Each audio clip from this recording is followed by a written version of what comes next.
Assalamualaikum warahmatullahi wabarakatuh. Alhamdulillah. Alhamdulillahil qail fi kitabih. A'udzu billahi minasy syaithanir rajim. Bismillahirrahmanirrahim. Dhaharal fasad fil barri wal bahri bima kasabat aydin nas. Liyudhiqahum ba'dalladzi 'amilu la'allahum yarji'un. أشهد أن لا إله إلا الله وحده لا شريك له وأشهد أن محمدا عبده ورسوله لا نبي بعده اللهم صل وسلم على حبيبنا المصطفى وعلى آله وأصحابه ومن دعا بدعوته إلى يوم القيامة فيا عباد الله أوصيكم ونفسي وإياي بتقوى الله faqad fazal muttaqun. Hadirin sidang jamaah Jumat rahimakumullah. Allah berfirman di dalam surat Ar-Rum ayat 41. Ayat ini menjelaskan pada kita, A'udzu billahi minasyaitonir rajim. Dhaharal fasadu fil barri wal bahri. Telah tampak kerusakan di daratan dan di lautan. Bima kasabat aydin nas, akibat ulah tangan manusia. Imam Ali As-Sabuni menjelaskan bima kasabat aydin nas dengan mengatakan bisababi ma'asihim wa dunubihim. Karena maksiat dan dosa-dosa mereka. Itulah yang menyebabkan terjadinya kerusakan di daratan dan di lautan. Untuk apa? Liyudhiqahum ba'dalladzi amilu, agar Allah bisa mencicipkan kerusakan itu kepada mereka, orang-orang yang telah membuat kerusakan itu. Ba'dalladzi amilu, sebagian dari apa yang telah mereka kerjakan. Tujuannya apa? Tujuannya la'allahum yarji'un, agar kemudian mereka mau sadar, mau insaf, dan kemudian kembali ke jalan Allah Subhanahu wa taala. Ma'asyiral muslimin sidang jamaah Jumat rahimakumullah. Ketika kita membaca ayat ini, ayat yang diturunkan 14 abad yang lalu, ternyata ayat ini sangat relevan untuk menjelaskan keadaan kita hari ini. Ketika kita menyaksikan gelombang terjadinya ancaman krisis ekonomi, kita tahu negeri ini telah didera, mengalami ujian bertubi-tubi, dan sekarang sedang menghadapi ujian ancaman krisis ekonomi. Rupiah terpuruk pada angka 14.160. Belum lagi indeks harga saham gabungan juga demikian. Ma'asyiral muslimin sidang jamaah Jumat rahimakumullah. Meskipun kondisi krisis di masing-masing negeri itu berbeda satu dengan yang lain. Bahkan kemudian ada membandingkan kondisi 2015 ini berbeda dengan tahun 1998. Memang betul.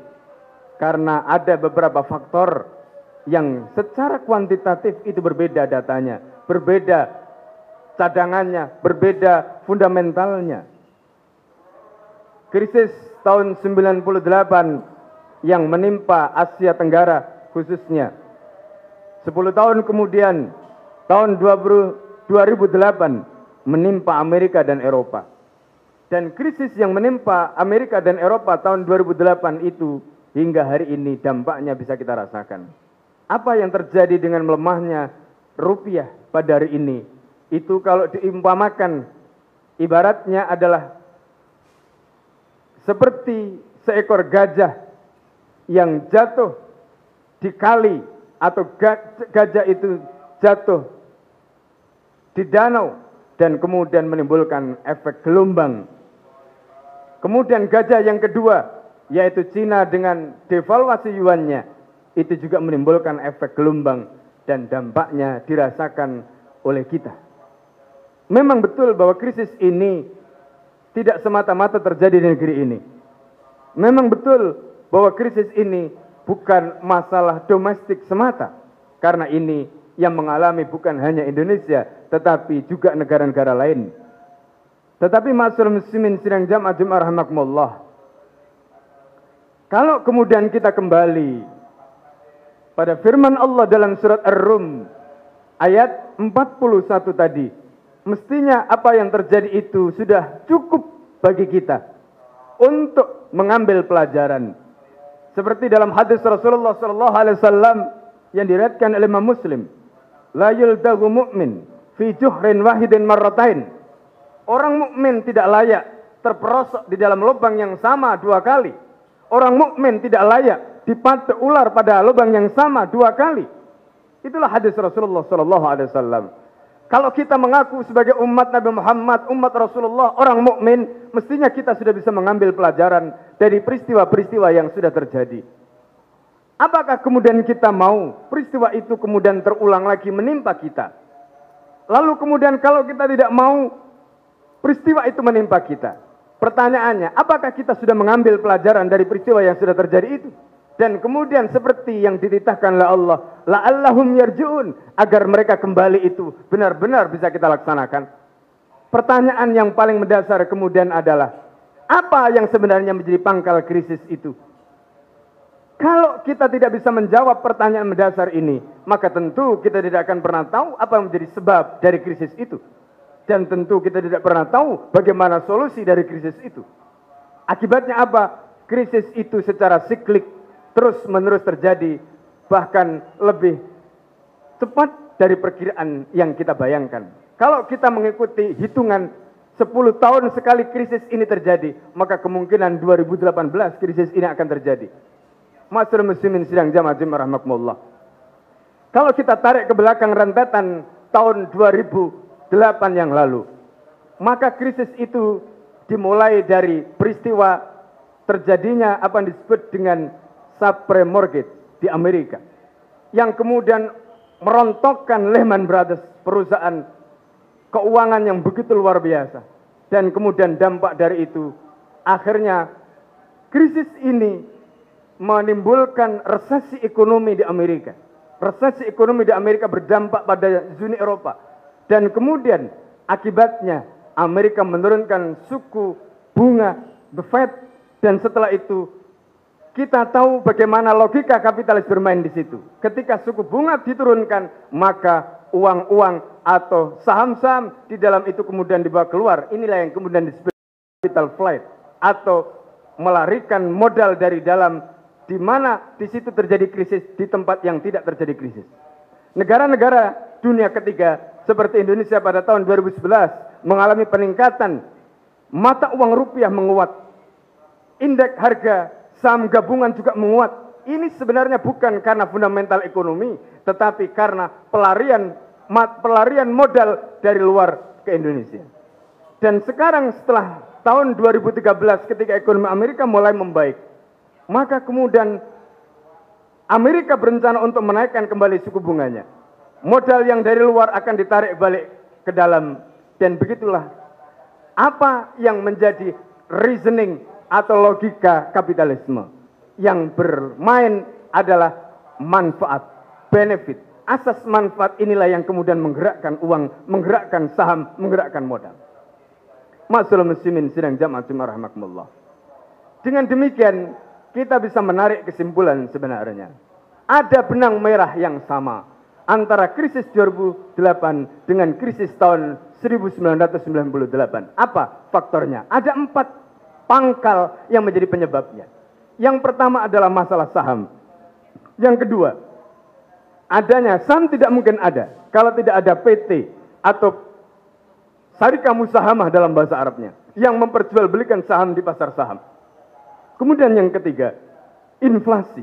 Inflasi itu terjadi karena ada faktor mata uang. Kenapa mata uang itu mengalami inflasi? Karena mata uang itu tidak dibangun dengan standar emas dan perak, tetapi mata uang itu dengan devisa, dengan cadangan mata uang asing. Sebut saja dengan dolar Amerika misalnya. Kemudian yang keempat, ini adalah faktor riba seperti yang tadi sudah digambarkan. Nah, 4 faktor inilah yang menjadi pemicu krisis 98. 4 faktor inilah yang menjadi penyebab terjadinya krisis 2008. Dan 4 faktor inilah yang sampai hari ini masih ada. Dan potensi krisis 2015 juga akan terjadi. Karena faktor yang menjadi penyebab utama krisis 98, 2008 masih ada. Inilah yang dikatakan oleh Angela Merkel, kanselir Jerman pada krisis tahun 2008. Dia mengatakan kita membutuhkan sistem alternatif yang tahan. Kenapa Angela Merkel mengatakan seperti itu? Itu karena dia tahu bahwa menjadi faktor terjadi krisis ini tidak lain adalah dolar atau mata uang yang disebut dengan fiat money, di mana setiap negara itu menerapkan sistem uang kertas setelah tahun 1970. Ketika Richard Nixon setelah perang Vietnam kemudian membekukan penggunaan standar emas dan perak. Pada saat itu kemudian standar yang dipakai untuk menjadi standar mata uang dunia adalah dolar. Ma'asyiral muslimin sidang jamaah Jumat rahimakumullah. Inilah yang menjadi masalah. Ketika pemimpin Jerman menyadari, pertanyaannya, apakah pemimpin-pemimpin kaum muslimin mereka juga sadar bahwa sesungguhnya Islam mestinya memiliki solusi. Dan solusi Islam itu jauh lebih mendasar, lebih fundamental, dan seharusnya solusi Islam itu bisa menyelesaikan masalah tadi. Ma'asyiral muslimin sidang jamaah Jumat rahimakumullah. Inilah yang Allah firmankan dalam surat Ar-Rum ayat 41 tadi. La'allahum yarji'un. Bagaimana mungkin kita harus kembali ke jalan Allah kalau kita tidak tahu bagaimana Allah memberikan solusi kepada kita. Imam Al-Ghazali di dalam kitab Ihya Ulumuddin mengatakan, syarat orang yang bertaubat setelah dia melakukan maksiat, itu yang pertama dia harus tahu, dia harus insaf apa yang dilakukan itu salah, dan kemudian tahu jalan keluarnya. Kalau kita tahu apa yang kita lakukan salah, tidak tahu jalan keluarnya, kita tidak mungkin bisa keluar dari masalah itu. Apalagi kalau kemudian kita sudah tidak tahu, tidak menginsafi kesalahan kita, lebih tidak mungkin kita keluar dari krisis yang kita hadapi. Ma'asyiral muslimin sidang jamaah Jumat rahimakumullah. Menyelesaikan krisis ekonomi dalam pandangan Islam tentu tidak cukup dengan hanya 4 perkara fundamental tadi. Membangun ekonomi tidak didasarkan dengan saham. Membangun ekonomi tidak didasarkan dengan riba. Membangun ekonomi tidak didasarkan dengan menggunakan fiat money. Tentu tidak cukup dengan itu. Meskipun ini di antara perkara yang fundamental, tetapi di sana ada perkara lain. Karena mungkin kita bertanya, bagaimana mungkin sebuah negara bisa dibangun tanpa menjual utang atau surat utang luar negeri? Itu kadang-kadang pertanyaan muncul di kalangan kita atau para ekonom. Pertanyaan ini sebenarnya bisa dijawab kalau umat Islam tahu bagaimana sumber ekonomi di dalam Islam. Bagaimana kemudian Islam membangun kepemilikan. Yang pertama, kalau kita bicara tentang sumber ekonomi dalam Islam, Islam menetapkan ada 4 sumber ekonomi pokok, yaitu pertanian. Dan ini terkait dengan hukum pertanahan. Itu pun dibahas di dalam kitab-kitab fikih dengan mendetail. Di antaranya misalnya, ada apa yang disebut dengan intensifikasi dan ekstensifikasi. Kalau orang itu tidak bisa mengerjakan lahannya lebih dari 3 tahun, wajib diambil oleh negara. Itu aturan hukum di dalam Islam. Kemudian yang kedua, yaitu industri. Di dalam Islam ada kaidah, hukmul masna ya'khudhu hukmal madah allati yasna'uha. Hukum industri, pabrik itu mengikuti hukum barang yang diproduksi. Kita haram mendirikan pabrik yang memproduksi barang haram, karena hukum pabriknya mengikuti barang yang dihasilkan. Pabrik itu menjadi milik umum, industri itu menjadi milik umum kalau yang diproduksi milik umum. Seperti misalnya listrik, seperti tambang, emas, batu bara, migas dan sebagainya. Ini termasuk bagian-bagian dari kepemilikan milik umum, industri milik umum. Kalau barang yang dihasilkan barang milik individu, silahkan industri itu menjadi milik individu. Aturan mainnya jelas di dalam Islam. Yang ketiga, perdagangan. Singapura bisa eksis karena perdagangan. Perdagangan yang boleh diperdagangkan, yang boleh diproduksi barang haram, yang boleh diperdagangkan, yang boleh diproduksi adalah barang halal, yang boleh diperdagangkan juga demikian barang yang halal. Tidak boleh di dalam ekonomi Islam barang yang haram diperdagangkan, tidak boleh. Yang keempat adalah jasa. Jasa juga begitu. Tidak boleh ada jasa yang haram diproduksi, dikonsumsi, dan didistribusikan di tengah masyarakat. Tidak boleh. Itu aturan di dalam pandangan Islam. Ma'asyiral muslimin sidang jamaah Jumat rahimakumullah. Ini gambaran dasar. Dan tentu tidak mungkin khatib sampaikan semuanya dalam mimbar yang singkat ini.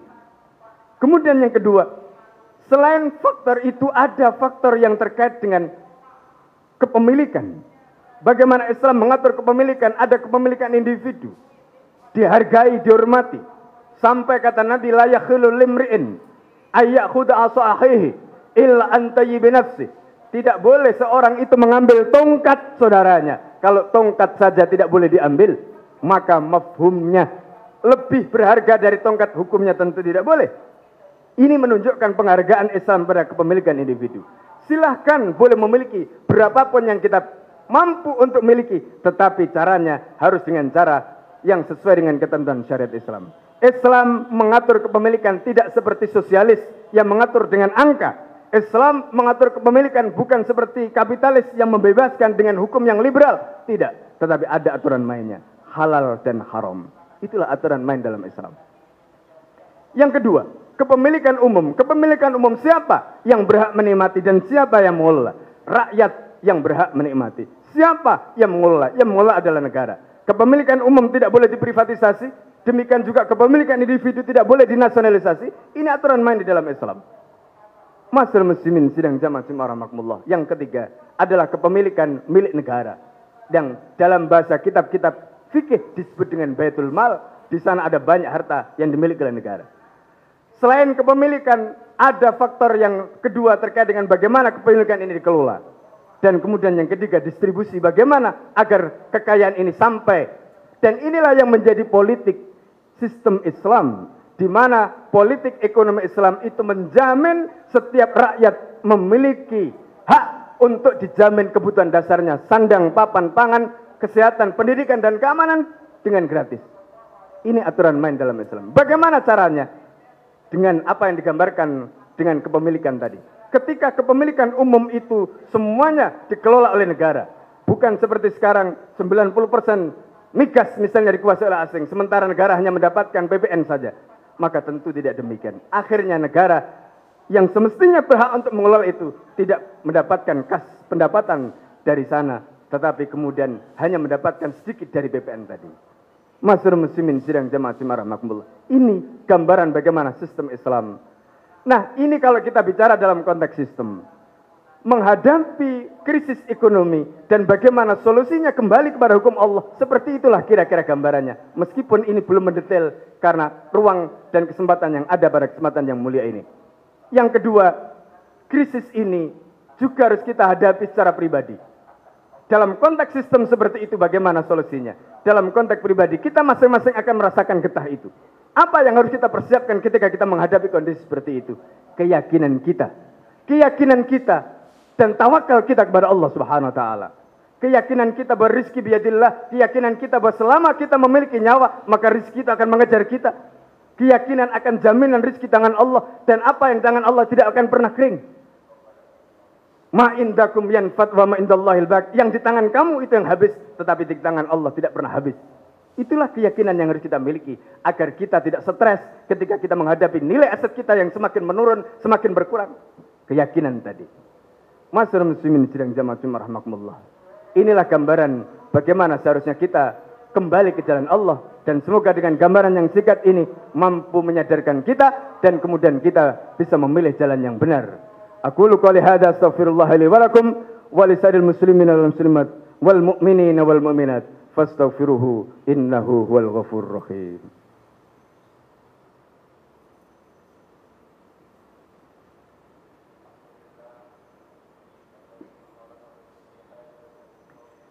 Alhamdulillah alladzi hadana li hada wa ma kunna linahtadiya laula an hadana Allah. Asyhadu an la ilaha illallah wahdahu la syarika lah wa asyhadu anna Muhammadan abduhu wa rasuluhu la nabiyya ba'da. Allahumma salli wa sallim ala habibina al-Mustafa wa ala alihi wa man da'a bi da'watihi ila yaumil qiyamah. Fa ya ibadallah usikum wa nafsi wa iyaya bi taqwallah faqad fazal muttaqun. Hadirin sidang jamaah rahimakumullah. Sebelum khatib menutup khutbah yang kedua ini dengan doa, sekali lagi khatib ingin sampaikan, mari kita camkan betul-betul firman Allah dalam surat Ar-Rum ayat 41 tadi. Dan kemudian itu mestinya menyadarkan kita untuk kembali ke jalan Allah. Dan jalan itu sudah jelas. Persoalannya kalau itu belum jelas, bukan terletak pada Allah yang tidak menjelaskan itu, bukan terletak pada Nabi yang tidak menjelaskan itu, tetapi kitalah yang tidak mau belajar. Inilah momentum bagi kita. Apa yang kita hadapi hari ini mestinya memacu kita, mendorong kita untuk belajar, mengkaji, kembali kepada Islam. Itulah jalan satu-satunya agar kemudian kita bisa selamat dalam kehidupan kita dunia dan akhirat. Bismillahirrahmanirrahim. Allahumma salli wa sallim ala sayyidina Muhammadin walhamdulillahi rabbil alamin. Allahumma inna nashhadu bi annaka antallah la ilaha illa anta subhanaka ma'abadnaka haqqa ibadat. La ilaha illa anta subhanaka ma qadarnaka haqqa qadrik. La ilaha illa anta subhanaka ma syakarna haqqa syukrik. Allahumma aqsim lana min khasyyatika ma taqulu bainana wa baina ma'asiyatik wa min at-ta'ati ma tuballighu bihi jannatak wa min al-yaqini ma tuhawwinu bihi alaina masa'ibid dunya wa matina Allahumma bi asma'ina wa absarina wa quwwatina abadan ma abqaitana. Allahumma inna nasta'inuka nastaghfiruka wa la nakfuruka wa nu'minu bika wa nakhluqu man yashuruka. Allahumma iyyaka na'budu wa laka nusalli wa nasjudu wa ilaika nas'a wa nahfidu. Narju rahmatak wa nakhsha 'adzabak in 'adzabakal jidda bil kuffar mulhaq. Allahumma adibil kafratal ladzi yasudduna an sabilik wa yukadzibuna rusulak wa yuqatuna aliyak. Allahumma fil mu'minina wal mu'minat wal muslimina wal muslimat waslih dzata bainihim wa alif baina qulubihim waj'al fi qulubihim al-iman hikmah wa tabidu ala millati rasulika Muhammadin sallallahu alaihi wasallam wa awzim ayyufu bi ahdika alladhi ahtam alaih wa ansur ala aduwika wa aduhim ila hal haq. Ibadallah, innallaha ya'murukum bil 'adli wal ihsan wa ita'idil qurba wa yanha 'anil fahsya'i wal munkar. Qimissalah. Aplikasi Android Saling Sapa sudah tersedia di Play Store. Download gratis aplikasinya sekarang juga dan install di ponsel Anda. Simak dan koleksi video maupun audionya.